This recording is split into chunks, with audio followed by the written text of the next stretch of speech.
তার মধ্যে অবশ্যই অনন্যাদি অনেক অনেক স্বাগত তোমাকে অনুষ্ঠানে আসার জন্য। এই যে ফাল্গুনী নক্ষত্রে 2026-এ প্রবেশ করছে, আর এই প্রবেশ করার ফলে কেতুর নক্ষত্রে তাতে কি হবে যে মেষ, ধনু, কন্যা এই তিনটি রাশির ভালো যাবে। আর সেটা 27শে মার্চ পর্যন্ত। একটা বছর না না, 27শে মার্চ 27শে মার্চ পর্যন্ত থাকবে। আচ্ছা, আর এই থাকার ফলে অনেকটাই থাকবে। আর এই থাকার ফলে কেতু কি আধ্যাত্মিকতার কারক, কেতু বৈভবের কারক, কেতুর ভ্রম, ভুলে যাওয়া, ভুল কাজ করা, এইগুলোর কারক কেতু। আর সেই জন্য যাদের কেতু ভালো থাকবে, কেতুটা ভালো থাকতে হবে, হ্যাঁ, হলেই তো হলো না, তো ভালো যদি থাকে তারা কিন্তু এই সময় মেষ রাশি যাদের, তাদেরও এই সময় ভালো ফল পাবে। তারা কি ভালো ফল পাবে না, পুরনো আটকে থাকা কাজ, যে কাজ এতদিন ধরে হচ্ছিল না সেই কাজটা তার হয়ে যাবে। হ্যাঁ, ভ্রমণ করতে চাইছিল, হচ্ছিল না, হয়ে যাবে।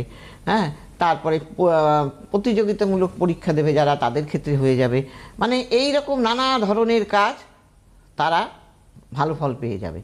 আবার দেখো কন্যা রাশি যারা, তাদের ক্ষেত্রেও কিন্তু এই ধরনের নানা কাজ তারা পেয়ে যাবে, মানে পজিটিভ দিক, সব পজিটিভ দিক আসবে।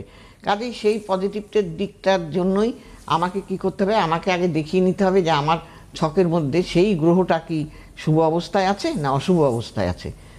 যদি অশুভ অবস্থায় থাকে তাহলে আমি সেই শুভ ফলটা সেইভাবে পাবো না। এবার তখন হয়তো কেউ বলে অনন্যা বলেছিল, কই আমি তো পেলাম না। কিন্তু তোমার গ্রহটা কি শুভ ছিল সেটা দেখতে হবে, সেটা তোমাকে দেখতে হবে। মানে একটা বিচার দেখুন খুব সহজে একটা করা যায় বিচার, তাহলে তো যে কেউ বই পড়েই বিচার করে দিত, অত সহজ নয়। এত মানুষ দেখার অভিজ্ঞতা এবং ছক বিশ্লেষণের অভিজ্ঞতা দিয়ে অনন্যাদি কিন্তু সঠিক বিচার করেই প্রতিকার প্রতিবিধান করেন। আজকে দেখো অনন্যাদি, তুমি এই যে ফাল্গুনী নক্ষত্রে এই যে কেতুর প্রবেশে তুমি বলছো তিনটি রাশি, দেখো মেষ রাশি এমনিতেই টেনশনে, তার কারণ যেহেতু 7.5 চলছে, সেখানে তাদের একটা আনন্দের জায়গা তৈরি হলো, অন্তত কিছুটা এই 7.5-এর মধ্যে তারা ভালো ফল পাবে। এক্স্যাক্টলি এই কটা সময় আর কি, 27শে মার্চ পর্যন্ত তারা ভালো পাবে, 29শে মার্চ পর্যন্ত তারা ভালো ফল পাবে। হ্যাঁ, তো এটাও একটা শুভ। একদম। আপনাদের বলে রাখি, অনন্যাদি কিন্তু লাইভ অনুষ্ঠানে রয়েছেন, সরাসরি কথা বলতে আপনারা ফোন করুন, আপনাদের যা জিজ্ঞাসা আমাদের সরাসরি ফোন নাম্বার 6292242341, 6292242342, এই দুটি নাম্বার